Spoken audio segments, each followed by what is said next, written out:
ومن أحسن قولا ممن دعا إلى الله وعمل صالحا وقال إنني من المسلمين.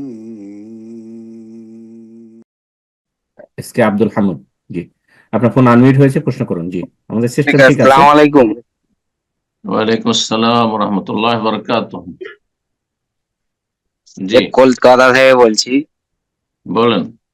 এখন বর্তমানে যুবকদের একটা বড় সমস্যা যেটা যে চুল পড়ে যাওয়া, তো অনেক জনা নকলি চুল লাগাচ্ছে, তো এটা কি শরীয়তে জায়েজ হবে? আর যদি জায়েজ হয় তাহলে ওযুর সময় মাথা মাসার সময় কি ওটা চলবে? নকলি চুল লাগানো হারাম, জায়েজ না, পুরুষ হোক আর নারী হোক। নবী সাল্লাল্লাহু আলাইহি ওয়াসাল্লাম আল্লাহুল ওয়াসিলা ওয়াল মুস্তাওসিলা, আল্লাহ লানত রয়েছে এমন পুরুষ মহিলার ওপর। যদি হাদিস মহিলার কথা এই জন্য বলা হয়েছে যে সেটা বাস্তবতা ছিল 1400 বছর আগে নবী সাল্লাল্লাহু আলাইহি জামানায় মহিলারা নকলি চুল লাগাত। এখন মহিলার সাথে পুরুষরাও যেহেতু লাগাচ্ছে, সুতরাং উভয়ের উপর লানত রয়েছে। হ্যাঁ, তো এমন লোকদের উপর লানত রয়েছে যারা নকলি চুল লাগায় এবং যারা এই পেশা করে লাগিয়ে দেয়। কেউ বলছে আমার চুল লাগিয়ে দাও, চুল পড়ে গেছে, আর আরেকজন এই পেশাটি গ্রহণ করেছে। উভয়ের উপর উভয় শ্রেণীর মানুষের উপর লানত রয়েছে, পুরুষ হোক আর নারী। সুতরাং এই কাজটি কাবিরা গুনাহ, এই গুনাহ হচ্ছে কাবিরা গুনাহ, হারাম। জি, তওবা করে ফিরে আসতে হবে। জাযাকাল্লাহ খায়ের। এ পর্যায়ে প্রশ্ন করবেন উম্মে জাহিদ, জি আপনি প্রশ্ন করুন।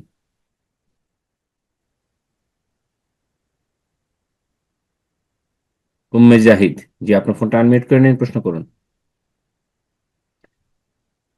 প্রশ্ন করবেন জাবির হাসান, জি প্রশ্ন করুন। আসসালামু আলাইকুম। ওয়ালাইকুম আসসালাম ওয়া রাহমাতুল্লাহি ওয়া বারাকাতুহু। জি জি, আমি বাংলাদেশ যশোর থেকে বলছি। বলেন। আমার প্রশ্নটা হচ্ছে ফরজ গোসল নাকে পানি দেওয়া সম্পর্কে। হম আমার আমার নাকে সমস্যার কারণে আমি নিঃশ্বাসের সাথে পানি টেনে নরম স্থান পর্যন্ত পৌঁছানো আমার পক্ষে সম্ভব হয় না। এই জন্য আমি ডান হাত দিয়ে পানি দেওয়ার চেষ্টা করি আর বাম হাত দিয়ে পরিষ্কার করি। তাই এটা কি আমার জন্য যথেষ্ট হবে? আর একই বিষয়ের উপর আমার আর একটা কোশ্চেন আছে, অনুমতি দিলে করতে চাই।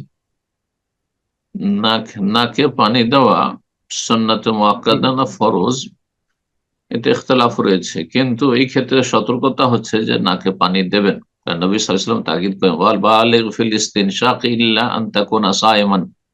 নাকে পানি দিয়ে নাক পরিষ্কার করা খুব বেশি পরিমাণ করবে, মানে খুব সুন্দর করে করবে। তবে যদি রোজা অবস্থায় থাকো তখন সতর্কতা অবলম্বন করবে। এইরকমই আপনার অসুস্থতা রয়েছে, আপনি ভিতরে আর বেশি পানি টানতে পারেন না, কোনো জোর নাই যে আপনার পানি টেনে সর্দি লেগে যেতে হবে না।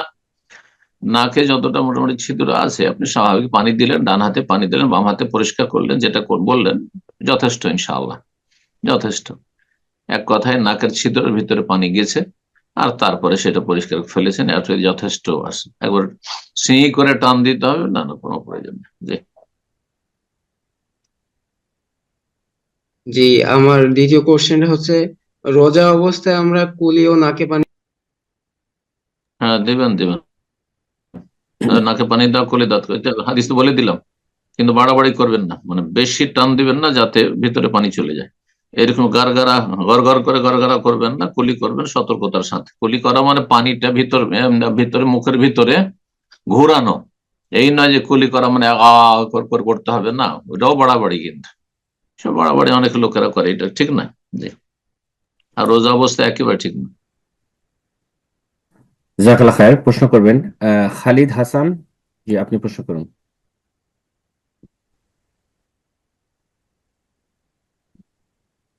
আসসালামু আলাইকুম, শাহেদ কেমন আছেন? আসসালাম ওয়া রাহমাতুল্লাহি ওয়া বারাকাতুহু। জি বলেন। শাহেদ আমি বাংলাদেশ পাবনা থেকে বলছি। মাশাআল্লাহ, বলেন। শাহেদ আমাদের গ্রামে কিছু সমিতি আছে, সেই সমিতিতে কিছু নির্দিষ্ট আহ সদস্য থাকে, 40 জন বা 50 জন সদস্য থাকে। হুম, তো তাদের কাছ থেকে প্রতি মাসে কিছু নির্দিষ্ট পরিমাণ টাকা ধরা আছে, 500 বা হুম, 1000 করে টাকা ধরা আছে। এখন সেই টাকা দিয়ে সমিতি মানে আহ সেই টাকাগুলো একত্রিত করে কিছু জমি কট রাখা হয়, এবং সেই হুম। জমি আবার প্রতি বছরে বছরে লিজ রাখা হয়। মানে এটা নির্দিষ্ট সময়ের জন্য করা হয়, 5 বছর বা 10 বছরের জন্য করা হয়।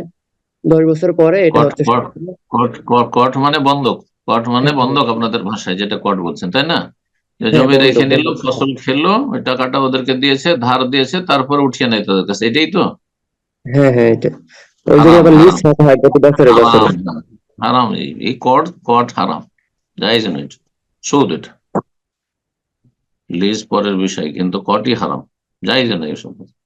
সমিতি জায়েজ, কিন্তু সমিতি তো না জায়েজ কখন হবে? সমিতি মাসের মাস টাকা জমা করে, কয়েকজন 40 জন জমা করলো, একজন নেবে এই মাসে একটা বড় অ্যামাউন্ট পেয়ে গেল, তার কাজে লাগবে। তো যে আগে নেবে তাকে একটু কম পয়সা নিতে হবে, মানে কিছু টাকা তাকে পেমেন্ট করতে হবে, অথবা কম নিতে হবে, এটাও হারাম যে, এটা অনেকে করে, এটাও হারাম। জাজাকাল্লাহ খায়ের। প্রশ্ন করবেন জামিরুল হক। জি, আপনি প্রশ্ন করুন। আসসালামু আলাইকুম রহমতুল্লাহ। ওয়ালাইকুম আসসালাম রহমতুল্লাহ বারাকাত। ঢাকা ইয়াকাল্লাহ। মুর্শিদাবাদ থেকে জানাল হক বলছি জি, স্যার, ভালো আছেন স্যার? জি, আলহামদুলিল্লাহ, বলেন। স্যার, আমার প্রশ্ন হলো যে ওই দুটা মসজিদে আপনার ওই মাগরিবের সময়, মানে এখন ঠান্ডা কিনা, তো আপনার মাগরিবের সময় হুম। এশার এবং মাগরিব একসাথে পড়ছে, মাগরিবের নামাজ পড়ার সময় আজান দেয় না, আবার এশারের নামাজ পড়ছে, আবার যখন বৃষ্টি বা কুয়াশা যখন হচ্ছে ঠান্ডার জন্য ওরকমই করছে স্যার। তো এই ক্ষেত্রে কতটা জায়জ হবে স্যার এটা? বৃষ্টির জন্য জায়েজ, যদি এমন বৃষ্টি হয় যে বাড়ি থেকে আসতে বা বাড়ি যেতে ভিজে যাবে মুসল্লি, তাহলে জায়েজ। আর ফিটফিটে হালকা বৃষ্টি থাকে তাহলে জায়েজ নয়। কথা বোঝা গেছে? আর শুধু ঠান্ডা বললে জমা করবে, জায়েজ নয়। ঠান্ডার জন্য নবী সময় জমা করেননি। জি।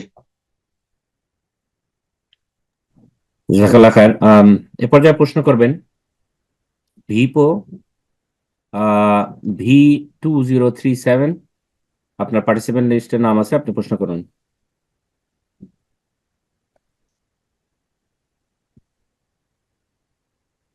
ভিপো হুম। V2037, আপনার ডিভাইসের নামটা আছে, হয়তো আপনি রিএন্টার করতে পারছেন না বলে আপনাকে সুযোগ করে দিচ্ছি। আপনি ফোন আনমিউট করতে পারলে প্রশ্ন করবেন।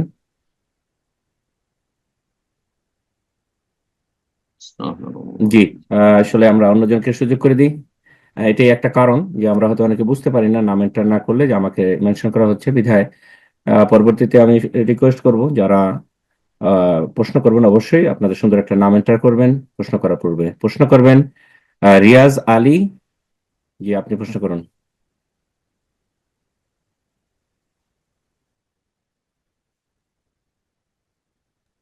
জি, আপনার ফোন আনমিউট হয়েছে, প্রশ্ন করুন। আসসালামু আলাইকুম রহমতুল্লাহ বারকাতু। ভাই, ওয়ালাইকুম আসসালাম রহমতুল্লাহ বারাকাত। শেখ, আমাদের এদিকে কোন সহিহ হাদিসের মসজিদ নাই। হম। সব মসজিদ তো বেরলভী মসজিদ। আহলে হাদিস মসজিদ আমাদের বাড়ি থেকে প্রায় 20 কিলোমিটার দূরে হবে। তো দেওবন্দি এত মসজিদ দূরে আছে? গিয়ে তো, হ্যাঁ, দেওবন্দি মসজিদ আছে, দেওবন্দি মসজিদ আছে? না না নাই, সব সব বেরলভী। না, হেদায়তপুর। দিয়ে মসজিদ নেই। তো অনেক আমাদের মসজিদে তো ইমামের বাড়ি দূরে আছে, 5 ওয়াক্ত নামাজ এসে পড়ায় না, শুধু জুম্মা পড়ায় আর হুম। মুয়াজ্জিন নামাজ পড়ায়। তো এদের তো আকীদা তো ঠিক নেই। মোটামুটি ঠিক আছে, আর আমাকে পড়াইতে বলে, আমিও পড়াই মাঝে মাঝে, কিন্তু সম্মিলিত মুনাজাতটা দিতে বলে। আর ওদেরকে অনেকজনকে বুঝাইছি, তো অনেকজন বুঝে, কিন্তু মুয়াজ্জিন আর কিছু মানুষ বুঝে না, ওরা বলে যে সম্মিলিত মুনাজাত দিতেই হবে। তো হুম। আমি ভাবি যে আকীদা যেহেতু ঠিক নেই, তাহলে আমি পড়াই কিন্তু মুনাজাতটা দিতে লাগে, তো ওই জন্য মুনাজাত দেই। এখন আমি কি করব, মুনাজাত কি দিব, নাকি ওদের ঠিক পিছনে তো আছে। নামাজ তো পড়া হবেই না? না, না, ওদের পিছনে না পড়ে আপনি নিজে পড়াবেন। আর যদি সম্মিলিত মোনাজাত করতেই হয় তো করবেন, আর আস্তে আস্তে বোঝাবার চেষ্টা করবেন, ঠিক আছে? কিন্তু তাদের এমামতির চাইতে সম্মিলিত মোনাজাত করা ভালো। যাদের আকীদায় শিরকি আকীদার সম্ভাবনা রয়েছে, নবী আলেমুল গায়েব, হাজির নাজির ইত্যাদি এসব শিরকি আকীদা রয়েছে, তাদের এমামতিতে নামাজ পড়া যায় না। এই জন্য চেষ্টা করবেন আপনি নিজে নামাজ পড়িয়ে দেওয়ার। আর যদি কিছু বিদাত করতে হয়, আল্লাহ মাফ করবেন ইনশাআল্লাহ। সম্মিলিত মানে মাঝে মধ্যে করা যেতে পারে কখনো, সেই জন্য। হ্যাঁ, আর নিরুপায় হলে নিরুপায় হলে ঝগড়া বিবাদ মারামারি হয়ে যেতে পারে, সম্মিলিত মোনাজাত না করলে তো মারামারি করা তো হারাম। হ্যাঁ, তো সেই জন্য জায়েজ আছে। জি, জাজাকাল্লাহ খায়ের। এ পর্যায়ে প্রশ্ন করবেন মুলতার আহমেদ। জি, আপনি প্রশ্ন করেন। মুক্তার আহমেদ, জি। আসসালামু আলাইকুম সাইক, ওয়ালাইকুম আসসালাম রহমতুল্লাহ বরকাত। কেমন আছেন সাইক? জি আলহামদুলিল্লাহ। বলেন, কোথা থেকে বলছেন? আমি করণদিঘি থানা থেকে বলছি, উত্তর দিনাজপুর। মাশাআল্লাহ, বলেন। বলছিলাম সাইক, আমাদের গ্রামের মসজিদের বারান্দা লাগালাগি একটি কবর আছে। কবরটি আগে কাঁচা হুম, ছিল, এখন পাকা ও উঁচু করে বারান্দার দিয়েছে। বারান্দার বাইরে না বারান্দাতেই? বারান্দা লাগালাগি একদম। হুম, এখন পাকা ও উঁচু করে দিয়েছে। এখন আমি সেখানে কি সালাত আদায় করতে পারবো স্যার? কবরের উপরে? না না, ভিতরে। না, মসজিদে নামাজ পড়া যাবে, বারান্দার নিচে যেহেতু আছে, বাইরে এক সাইডে আছে, ওটাকে ঘিরে দিল। আর যদি ওখান থেকে উঠাইতে পারে তো ভালো। ঘেরার কোনো ব্যবস্থা নেই ওখানে, মানে ভিতরেই আছে একদম। সামনেও নেই, মুসল্লির সামনেও পড়েন না। হ্যাঁ, আর না, মসজিদের ভিতরে কবর নাই, মসজিদের বাইরে আসো, তারা মসজিদে নামাজ জায়েজ আছে। কবরকে সামনে করে নামাজ পড়া জায়েজ না। কবর ওপরে নামাজ পড়া জায়েজ না, মসজিদে কবর রাখা জায়েজ না। এগুলো যদি না থাকে, বাইরে আছে কবর, বারান্দার নিচে আছে, আর কবরগুলো সামনেও পড়ে না মুসল্লির, তাহলে জায়েজ আছে। প্রশ্ন করবেন সাইফুল ইসলাম, আপনি প্রশ্ন করুন।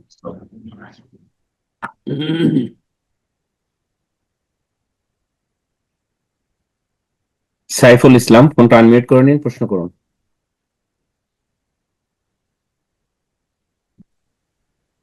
আসসালামু আলাইকুম শাইখ, বাংলাদেশ থেকে বলছি। ওয়ালাইকুম আসসালাম ওয়া রাহমাতুল্লাহি ওয়া বারাকাতুহু। বলেন। শাইখ, বর্তমান সময়ে যে নিউ ইয়র্কের ক্যালিফোর্নিয়া এইভাবে আগুনে, মানে আগুন ধরে একদম ধ্বংস হয়ে যাচ্ছে, এক্ষেত্রে আমাদের হুম, কিছু আলেমরা বলছে যে বলতেছে যে এটা কাফেরদের জন্য আযাব, আর মুসলমানদের যখন আসে তখন এটা পরীক্ষা। তো এক্ষেত্রে আমরা কি খুশি হব, বা কি তাদের জন্য কি বদদোয়া করতে থাকবো কিনা? কারণ তারা ফিলিস্তিনকে এভাবে পুড়িয়ে ফেলতে চাইছিল, তো হুম। মানে ধ্বংস করতে চাইছিল। এখন আমাদের এক্ষেত্রে করণীয় কি, মানে কি করণীয়, কি ইসে থাকা উচিত আমাদের? জাযাকাল্লাহু খাইর। জি। যে এলাকায় এসব দুর্যোগ এসেছে, সেই এলাকাতেও কিছু মুসলমান বাস করে, তো ঢালাও ভাবে হ্যাঁ দোয়া করতে থাকবেন, ধ্বংসের দোয়া করতে থাকবেন, এটা জ্ঞানীর পরিচয় নয়। তাহলে আপনি ইনডাইরেক্ট হইলো বা ডাইরেক্ট মুসলিমদের জন্য ধ্বংসের দোয়া করছেন। জি। আর প্রত্যেকটা জায়গায় মুসলিম বসবাস করছে, কিছু ভালো মানুষ আছে, তো এইভাবে ঢালাও ভাবে দোয়া করা যায় নয়, বদদোয়া করা। কিন্তু যেসব জালেম, কাফের এবং তার সাথে জালেম, কাফের আর জালেম, যারা অন্যায় অংশ নিয়েছে, সীমা লঙ্ঘনে অংশ নিয়েছে, ফিলিস্তিনের মুসলমানদের জুলুম অত্যাচার করেছে আর করে যাচ্ছে, এবং তার সমর্থন করে যাচ্ছে, তাদের ধ্বংসের জন্য দোয়া করবে, তাদের ধ্বংসের জন্য দোয়া করবে, এবং তাদের ধ্বংসে খুশি হবেন। এই জন্য মুসলিমদেরকে বলা হয়েছে যে যথাসাধ্য মুসলিমরা মুসলিম এলাকায় বসবাস করবে, আল্লাহ হেফাজত করুন মুসলিমদের। এবং মুসলিমরা যারা ক্ষতিগ্রস্ত হচ্ছে বা মারা যাচ্ছে এইসব দুর্যোগে, তারা ভালো মানুষ হলে, নামাজি হইলে, সহি আকিদার হইলে, বেদিন নাস্তিক না হইলে, আল্লাহ তাদের শাহাদাত কবুল করুন এবং তাদেরকে সংশোধন করে আল্লাহর দিনের দিকে ফিরে আসার তৌফিক দান করুন। বারাকাল্লাহ ফিক। আমিন। প্রশ্ন করবেন এমডি ফারুক, আপনি প্রশ্ন করুন। আসসালামু আলাইকুম ওয়া রাহমাতুল্লাহি ওয়া বারাকাতুহু। ওয়ালাইকুম আসসালাম রহমতুল্লাহ বরকাত। ভালো আছেন ভাই? ইয়াকাল্লাহ ফারুক, মাশাআল্লাহ। আমি ইন্ডিয়া থেকে বলছি, আপনার বাড়ির পাশে থেকে। দমন, বলো। কয়েকদিন থেকে কথা বলছিলাম, বলা হয় না, মানে কে করেছে কিনা। আমাদের যে জি। মানে কবরস্থান আছে কিনা, সব তো বাঙালদের, তো ওরা তো আর দিতে হুম, দেয় না। তো আমরা আমাদের একটা পুরাতন কবরস্থান আছে 2 বিঘা 3 বিঘা মতো, হুম, তো ওর হুম, উপরে এক টলির ধরে মাটি ফেলতে চাইছে, আবার ওখানে মাটি দিবে। তো এটা কেমন হবে, না পরবর্তী হয়তো পাশের জায়গা কিনলে সব থেকে ভালো, না কোনটা কি করলে যেটা পাশে উত্তম হবে, ওই কথাটা মানে সব জানতে চাইছে আপনার মুখ থেকে। উত্তম উত্তম না ফরজ, পাশে আশেপাশে জায়গা, সেগুলো গ্রাম অঞ্চল, সেগুলি দিল্লি বোম্বাইয়ের মতো জায়গা নয়, বোঝা গেছে, যেখানে না জায়গা পাওয়া যাচ্ছে না। সুতরাং না সেই এলাকায় জায়গা কিনা ফরজ, জায়গা কিনা নতুন কবরস্থান বানাইতে হবে, কবর দেওয়া জায়েজ নয়। যেমন কারো বাড়ি দখল করা জায়েজ নয়। কারো বাড়ি আছে, তোমার বাড়ি আছে, আর তোমার বাড়ি দখল করে যদি কেউ বসবাস করে, জায়েজ না জায়েজ? হারাম। সুতরাং ওই রকমই কবর দেওয়া জায়েজ নয়, আর মাটি ফেলে কবর দিবে জায়েজ নয়।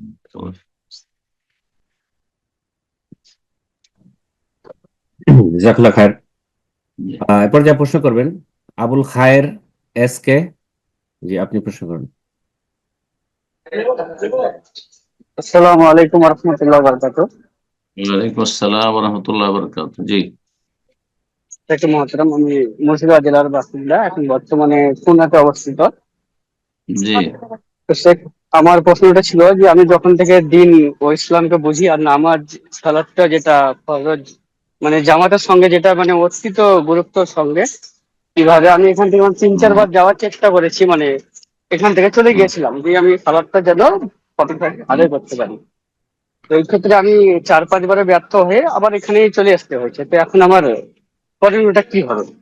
আর লাস্ট বেলায় আপনার কাছে দোয়ার দরখাস্ত রইলো, যাতে আমি যেখানেই থাকি যেমন অবস্থায়, যাতে আমি সালাদটা যেমন জামাতের সঙ্গে আদায় করতে পারি। আসসালামু আলাইকুম। আপনার প্রশ্নটা আমার ক্লিয়ার হন, আবার বলেন দেখি। থেকে মহাতরম, যখন আমি ইসলামকে বুঝি কিছু হ্যাঁ। বছর আগে, তখন সালাদটা আমার কাছে অত্যন্ত জরুরি মনে হয়। এর জন্য আমি এখান থেকে অবশ্যই। বারে বারে পালন করি, যে আমি 4-5 বার ফেল হয়েছি তবু আমি ছাড়িনি, যে আমি সালাদটা যেভাবে গ্রামে থাকলে সুন্দরভাবে সহি আকিদার মসজিদে আদায় করতে পারবো বলে আমি গেছিলাম। কিন্তু কোনো না কোনো কারণবশত আমি মানে ফেল হয়ে গেছি, তার জন্য এখন আবার কোনোতে এসছি রিটার্ন। তো এই ক্ষেত্রে এখন করণীয় কি আমার? কি তুমি কি নামাজ পড়ো না এখন, না নামাজ পড়ছো বেদাতি মসজিদে? বুঝতে পারলাম না কথাটা। সেটা আমি সালাদটা আদায় করে, নিজস্ব ব্যবসা আছে, সালাদটা টাইমে আদায় করছি, কিন্তু জামাতের সঙ্গে পড়তে পারি না। কেন আশেপাশে কিন্তু মসজিদ নেই? মসজিদ আছে, কিন্তু এরিয়াদের আছে, কিন্তু টাইম হয় না আমাদের, মানে ওরা লং টাইম করে দিচ্ছে না, সব ওয়াক্ত মানে ওয়াক্তটা ঠিকঠাক রাখছে না এনারা এখানে। না তো ওয়াক্ত যখন জামাতটা শুরু হবে তখন যাবে মসজিদে। মসজিদ কত দূরে? আজান শোনা যায়? মসজিদ আজান শোনা যায় না, এখানে আজান লাউড স্পিকারে অ্যালাউ নাই তো অনেক সময়। কতক্ষণ লাগে মসজিদ যেতে? 5 মিনিট 10 মিনিট পায়ে হেঁটে? হ্যাঁ, এরকম গাড়িতে আমার 2 হুইলার গেলে 4-5 মিনিট লাগে। গাড়ি যদি থাকে তাহলে ঠিক আছে, আর গাড়ি না থাকে পায়ে হেঁটে যদি 10 মিনিটের মধ্যে হয় তাহলে মসজিদে যেতে হবে, মসজিদে গিয়ে কিন্তু সে সালাত আমার পড়তে হবে। প্রশ্নটা হলো যে আমি এখানে মানে ব্যবসার মাঝে জন্য মধ্যে মানে ঠিক আছে, যেতে পারছি না।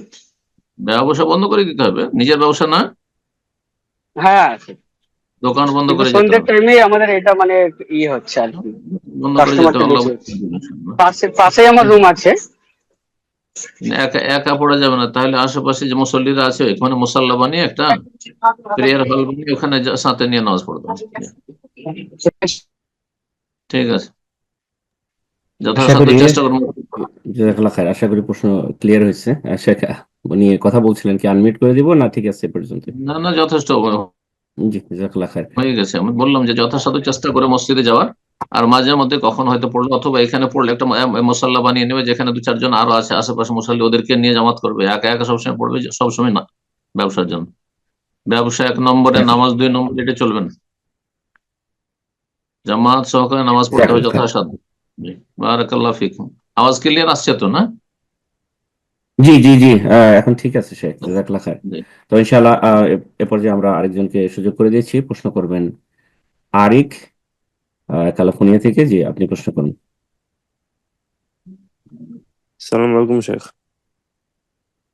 ওয়ালাইকুম আসসালাম রহমতুল্লাহ বারাকাতুহু। জি শেখ, আমি ক্যালিফোর্নিয়া থেকে বলছি। তো জি বলেন। আমার প্রশ্ন হচ্ছে যে আমি একবার ফরজ সালাত পড়ছিলাম, তো নামাজের মধ্যে আমি একটা ভুল করি। তো আমার এখন সিজদা সাও দেওয়ার কথা, কিন্তু আমি সিজদা সাও দিতেও ভুলে যাই। এরপরে ফরজ নামাজ শেষে জিকির আজগার করে আমি যখন আবার পরে সুন্নত নামাজ পড়ছিলাম, তখন আমার মনে পড়ে যে আমার ফরজ নামাজে সিজদা সাহু দেওয়ার উচিত ছিল, কিন্তু আমি ভুলে গেছি। তো এরকম সিচুয়েশন আমার কি করা উচিত? জাযাকাল্লাহ খাইর শেখ।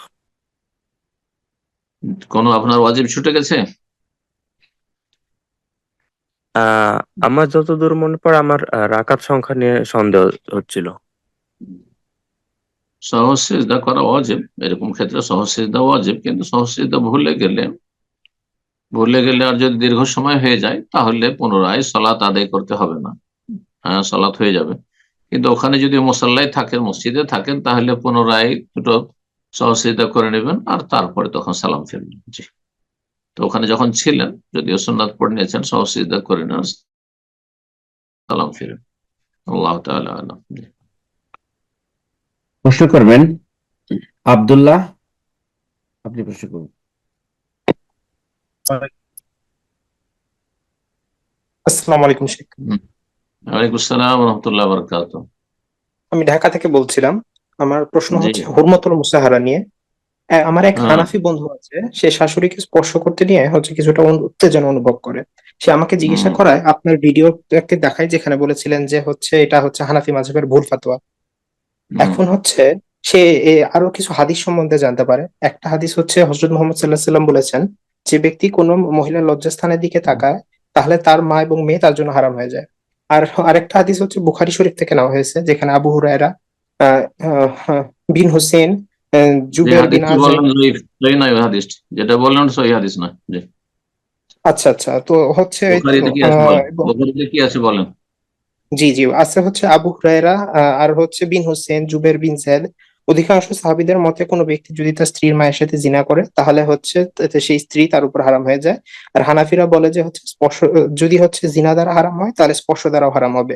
কিন্তু আবার সেই বুখারী শরীফে বলা আছে যে হচ্ছে ইবনে মুসাইব, আজ-জুহরি এবং আলী রাদিয়াল্লাহু আনহুর মতে হারাম হয় না। তাহলে এটা কোনটা সঠিক হবে?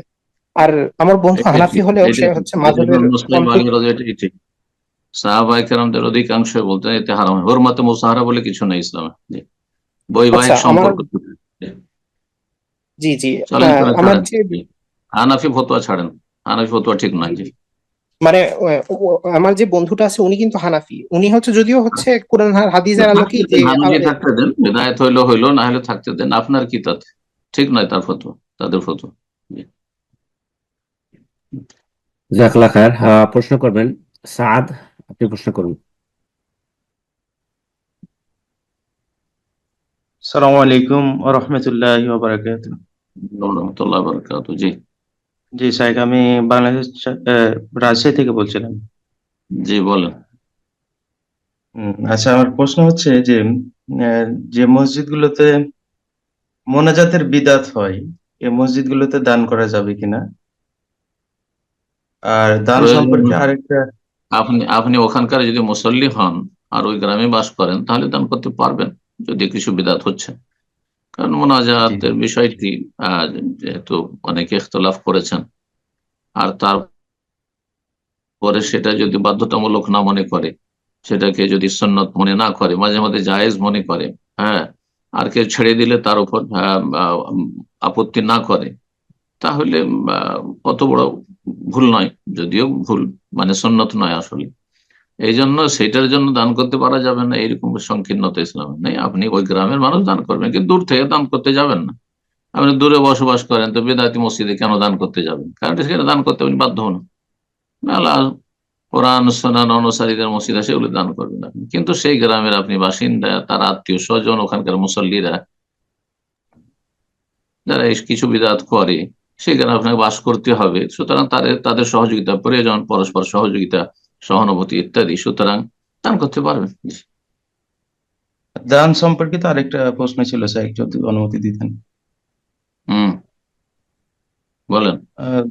জামাতে ইসলামী সংগঠনে অনেক সময় মাসিক একটা চাঁদা ইয়ানত বলে ওনারা। এই জায়েজ নেই। জামাতে ইসলামী বেদাতি জামাত, তাবলীগ জামাত, বেদাতি এইসব জামাতে 1 পয়সা সহযোগিতা করা যায় না। জাযাকাল্লাহ খায়ের। প্রশ্ন করবেন মতিউর রহমান, জি আপনি প্রশ্ন করুন।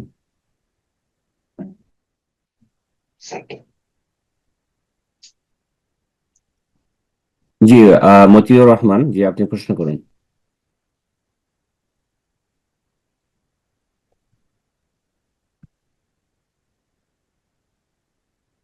আমরা এই পর্যায়ে অন্য আরেকজনকে সুযোগ করে দিচ্ছি, প্রশ্ন করবেন লিটন এসকে। জি আপনি প্রশ্ন করুন। আসসালামু আলাইকুম শেখ।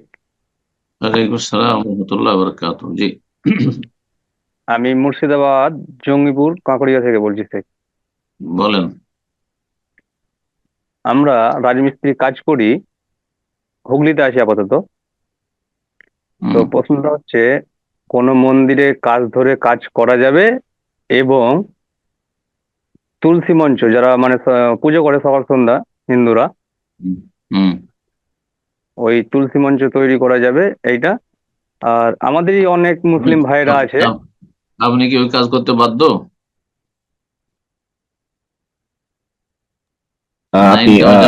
আপনি ফোনটা আনমিউট করে নিন, লিটন ভাই আপনি ফোনটাকে আনমিউট করে নিয়ে শেখের প্রশ্ন উত্তর দিন। জি।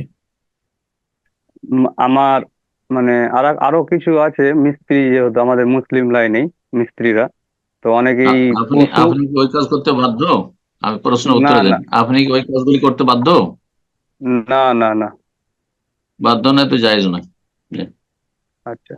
তো আরো কিছু মিস্ত্রি আছে দেখি যে পশু, বাজ, বাঘ মানে এইসব জিনিস তৈরি করে শিল্পী, মুসলিম তারা, এগুলো কি করা জায়েজ হবে তাদের জন্য? না না না, জায়েজ জায়েজ না। জাযাকাল্লাহ খায়ের। জি মতিউর রহমান, আপনি ফোন আনমিউট করেছিলেন, তো এখন আপনি ফোন আনমিউট করে নিন, প্রশ্ন করুন। আসসালামু আলাইকুম। ওয়ালাইকুম আসসালাম রহমতুল্লাহ বারাকাতুহ। জি আমি মালদা থেকে বলছিলাম। বলেন। বলছিলাম যে আপনাদের ওই জানাজার নামাজের পরে যে মানুষের মাটি দেওয়ার পরে যে একটা দোয়া রয়েছে, সেই দোয়াটা না করে সবাই চলে যাচ্ছে, হাত তুলে দোয়া করে না, অথচ দোয়া বন্ধ হয়েছে, সবাই চলে যাচ্ছে, তো এটা কি ঠিক হচ্ছে? দোয়া করা মুস্তাহাব, জরুরি নয়। কিছু লোক দোয়া করলেই হলো, যদি সে পুরোপুরি নেকি চাই তাহলে শেষ পর্যন্ত থাকবে, একটু দোয়া করে যাবে। নবী সাল্লাল্লাহু আলাইহি ওয়াসাল্লাম দোয়া করতে বলেছেন মাটি দেওয়ার পরে, ইস্তাগফিরু লিআখিকুম, তোমাদের ভাইদের জন্য তোমরা ক্ষমা প্রার্থনা করো আল্লাহর কাছে, ওয়াসালুল্লাহ লাহু তাসবিত, আল্লাহর কাছে তার জন্য দৃঢ়তা কামনা করো, ফাইন্নাহু আল-আনা ইউসাল, তাকে এখনই জিজ্ঞাসা করা হবে, সে যেন মুনকার নাকির জবাব দিতে পারে। তো শেষ পর্যন্ত থাকলে ভালো, মুস্তাহাব। কেউ না থাকলে গুনাহগার নয়। যদি কারো তাড়া থাকে আর সেখানে আপনার মাটি দিল তারপর চলে গেল, যথেষ্ট। ইনশাআল্লাহ ইনশাআল্লাহ মানুষের প্রয়োজন থাকতে পারে, জরুরি নয় যে দোয়া করা পর্যন্ত থাকতে হবে শেষ পর্যন্ত। তবে নিকট আত্মীয়রা থাকবে, যাদের পক্ষে থাকা সম্ভব তারা থাকবে, সবাই থাকতে হবে না জরুরি নয়। এক সময় সম্মিলিত মোনাজাত দিয়ে বেঁধে রাখতো, বেদাত দিয়ে কেন বেঁধে রাখবেন? জি, মানুষকে বলবেন যে শেষ পর্যন্ত থাকলে ভালো, একটু দোয়া করে যান, নিজের নিজে একা একা দোয়া করবেন। জি, প্রশ্ন করবেন এমএসটি আসমা এশা, অ্যাকচুয়ালি সরি, এএসটি এশা, আপনি প্রশ্ন করুন।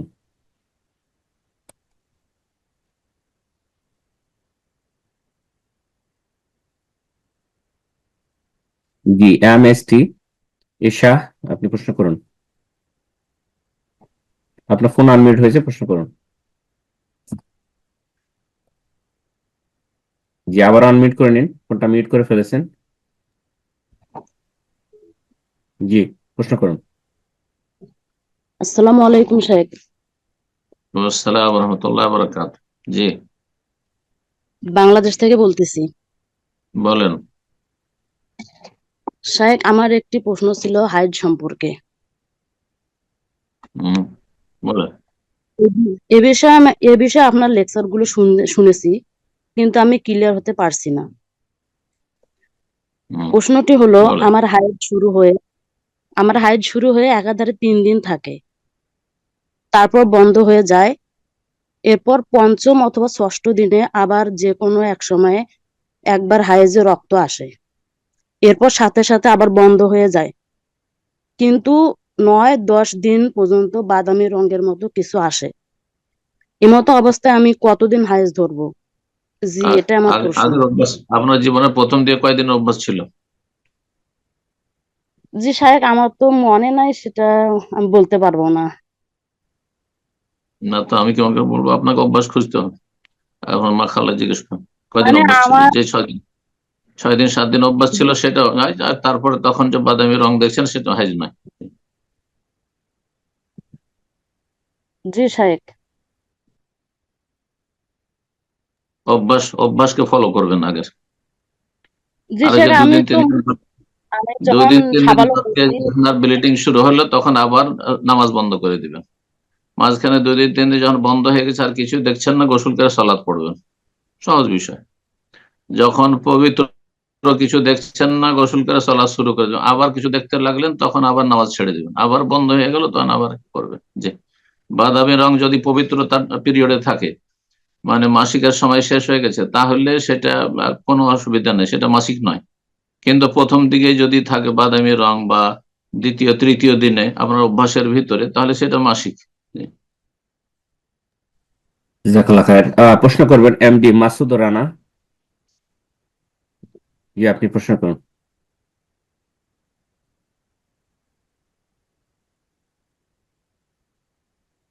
এমডি মাসুদ রানা, ফোনটা আনমিউট করে নিন, প্রশ্ন করুন।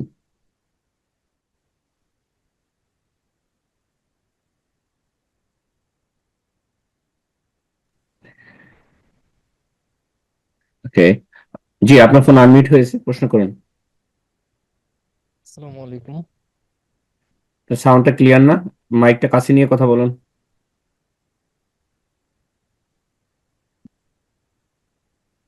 এমডি মাসুদ রানা, আপনাকে শুনতে পাচ্ছি না আমরা। শোনা যাচ্ছে? জি, জি এখন বলুন।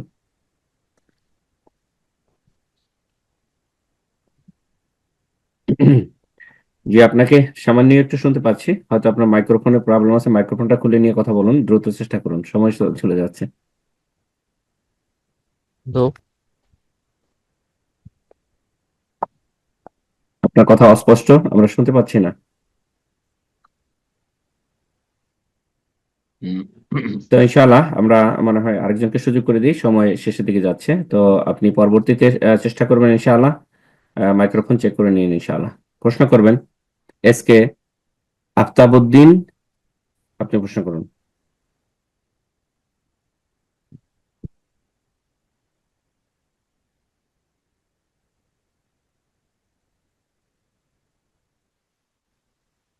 জি, এসকে আফতাবউদ্দিন, আপনার ফোনটা আনমিউট করে নিন, প্রশ্ন করুন।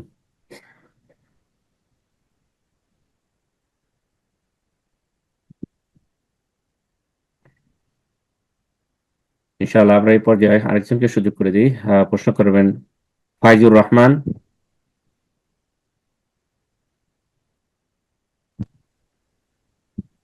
জি, আপনার ফোন আসসালামু আনমিউট আলাইকুম। হয়েছে। জি,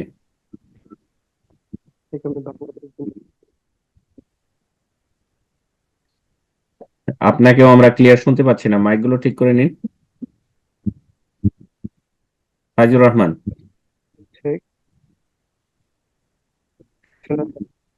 জি না, আপনাকে শুনতে পাচ্ছি না আমরা।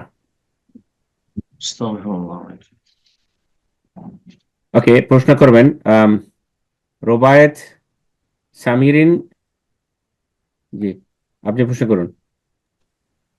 আসসালামু আলাইকুম রহমতুল্লাহ বারকাতুহু। আমি ওয়ালাইকুম ঢাকা থেকে আসসালাম প্রশ্ন ওয়া করছি। রাহমাতুল্লাহ। জি। শাক, আমার প্রশ্ন হচ্ছে যে আল্লাহর যে আকার আমরা জানি, এই শব্দ প্রয়োগে অনেকেরই মানে কিছু আলেমের দ্বিধামত দেখা যাচ্ছে। কেউ বলছে যে আকার শব্দ ব্যবহার করা যাবে না, সেখানে সূরত এরকম শব্দ প্রয়োগ করতে হবে। আবার কিছু আলেম যারা আছেন তারা বলছেন যে আল্লাহ আল্লাহর মতোই দেখতে, এভাবে বললেও চলবে। আসলে এখানে সঠিক ব্যাখ্যাটা কোনটা হবে আর কি?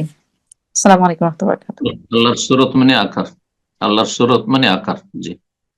সুতরাং যারা বলছে আকার বলা যাবে না, তার কাছে বলা যাবে না, সে বলবে না, আর আমাদের কাছে বলা যাবে, সুতরাং আমরা বলবো। জি, আল্লাহর আকার আছে, আল্লাহ নিরাকার নয়।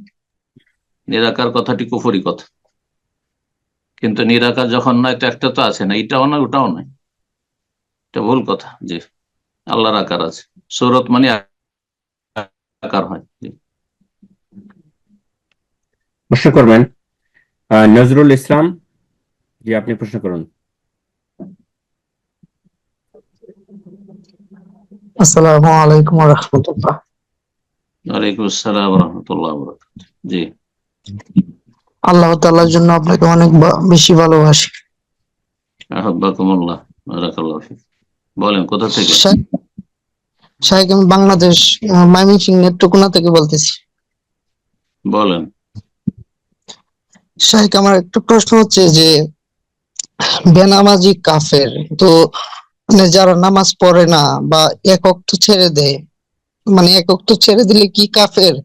আর যে যদি এক ওয়াক্ত ছেড়ে দিলে কাফের হয়ে যায়, তো স্বামী স্ত্রী যদি এই স্বামী যদি নামাজ না পড়ে, তো স্বামী স্ত্রী সম্পর্কে কি অটোমেটিক তালাক হয়ে যায় কিনা, এই সম্পর্কে একটু বিস্তারিত জানাবেন। জাযাকাল্লাহু খাইরান। বেনামাজি কাফের মানে যে একেবারে নামাজ পড়ে না, মানে 5 ওয়াক্তের 1 ওয়াক্ত পড়ে না, সে কাফের। আর যারা মাঝে মাঝে পড়ে, মাঝে মাঝে পড়ে না, 5 ওয়াক্তের 3 ওয়াক্ত পড়ে, 2 ওয়াক্ত পড়ে, কোনোদিন 4-5 ওয়াক্ত, কোনোদিন 1 2 ওয়াক্ত, এরকম করে পড়ে, তাদের ক্ষেত্রে দ্বিমত রয়েছে। একদল বলছে তারাও কাফের, কিন্তু আরেক দল, অধিকাংশরাই বলছেন যে তারা বড় কাফের নয়, ছোট কাফের, ফাসিক, পাপিষ্ঠ তারা। জি, সুতরাং আপনি যে বিষয়টি জিজ্ঞেস করলেন যে যারা 1 ওয়াক্ত পড়ে না কাফের, যেন 1 ওয়াক্ত পড়ে না কাফের হয় না, তবে কুফরির কাছে চলে যায়, ছোট কুফরি করেও, হ্যাঁ, বড় কুফরির কাছাকাছি চলে, এইভাবে ধীরে ধীরে ছাড়তে থাকলে তার জন্য বড় কুফরির আশঙ্কা রয়েছে। কাফের শব্দটি মারাত্মক শব্দ। একজন মানুষ মুসলিম, সে কি করে, যদিও সে ছোট কুফরি হোক না কেন, কিন্তু কাফের শব্দটি নিজের জন্য কি করে সে পছন্দ করছে যে নামাজ ছাড়বে আর সে তাকে কাফের বলা হবে। নবী সাল্লাল্লাহু আলাইহি ওয়াসাল্লাম ফাকাদ কাফারা বলেছেন। কোন মানুষ কি পছন্দ করছেন একজন মুসলিম হিসাবে যে আমি কাফের বলে আখ্যায়িত হই, ছোট হোক আর বড়ই হোক? সুতরাং আল্লাহকে ভয় করুন বেনামাজি আধা নামাজিরা, এবং নামাজ মোটেই ছাড়বেন না। একেবারে নামাজ পড়ে না, শুধু জুমা পড়ে, 5 ওয়াক্ত মোটেই পড়ে না, তারা কাফের। কিন্তু মাঝে মধ্যে পড়ে, মাঝে মধ্যে পড়ে না, তারা ছোট কাফের, বড় কাফের নয়। কিন্তু বড় কুফরির কাছে চলে যেতে পারে, কারণ গোনা আরো গোনার দিকে নিয়ে যায়। হ্যাঁ, গোনা আরো গোনার দিকে নিয়ে যায়, বড় গোনার দিকে নিয়ে যায়। সুতরাং যারা বেশি পাপিষ্ঠ, তাদের কুফরির ওপর মরণেরই আশঙ্কা রয়েছে। নাসআলুল্লাহ সালামাত ওয়াল আফিয়া, আল্লাহ হেফাজত করুন। আমিন। জাযাকাল্লাহ খায়ের শেখ। আজকে এখানে শেষ করা যাক। আল্লাহ আপনাকে উত্তম খায়ের দান করেন। আল্লাহ আপনার সময়ের জন্য আল্লাহ আপনাকে প্রতিদিন দেন। তার সাথে ভাই জিজ্ঞেস করছেন যে তার কি বিবি তালাক হয়ে যাবে যখন একেবারে নামাজ পড়ে না, একেবারে নামাজ পড়ে না আর তার স্ত্রী নামাজি, তাহলে সেই কাফের অধীনে স্ত্রী হয়ে একজন নামাজি মহিলার মোটে থাকা যায় না, সে হারাম জীবন করছে, তার সাথে মোটে যায় না। কিন্তু মাঝে মধ্যে পড়ছে, মাঝে মাঝে পড়ছে না, ফাসে পাপিষ্ট, যেমন চোর ডাকাত। মুসলিম সমাজের 5 ওয়াক্ত নামাজ যদি চোর হয়, ডাকাত হয়, মদখোর হয়, তাহলে তাদের থেকে তালাক নিতে পারে, কিন্তু যদি তাদের সাথে থাকে তো বিবাহ বন্ধন বহাল থাকবে। জি, বারাকাল্লাহ ফিক। আল্লাহ হিদায়াত দান করুন, মুসলিমদেরকে সংশোধনের তৌফিক দান করুন। যেসব ভাই বোনেরা আমাদের সাথে আজকে থাকলেন, আল্লাহ তাদের উত্তম প্রতিদান দান করেন, নেক হায়াত দান করেন, দিন দুনিয়ার সার্বিক কল্যাণ দান করেন। যেসব ভাইরা আমাদের পরিচালনা রয়েছেন, আল্লাহ তাদের জাযায়ে খায়ের দান করেন, দিন দুনিয়ার সার্বিক কল্যাণ, রহমত, বরকত দান করেন। সমস্ত অনিষ্ট থেকে, বালা মুসিবত থেকে আল্লাহ হেফাজতে রাখেন, এবং আমাদের পাপের কারণে আল্লাহ যেন আমাদের পকড়াও না করেন। আল্লাহুম্মা আল্লিফ বাইনা কুলুবিনা ওয়া আসলিহ যাতা বাইনানা ওয়াহদিনা সুবুলাস সালাম। রব্বানা আতিনা ফিদ দুনিয়া হাসানাহ ওয়া ফিল আখিরাতি হাসানাহ ওয়া কিনা আযাবান নার। রব্বানা হাব লানা মিন আজওয়াজিনা ওয়া যুররিয়াতিনা কুররাতা আ'য়ুন ওয়াজআলনা লিল মুত্তাকিনা ইমামা। ওয়া সাল্লাল্লাহু ওয়া সাল্লামা আলা নাবিয়িনা মুহাম্মদ ওয়া আলা আলিহি ওয়া সাহবিহি আজমাইন।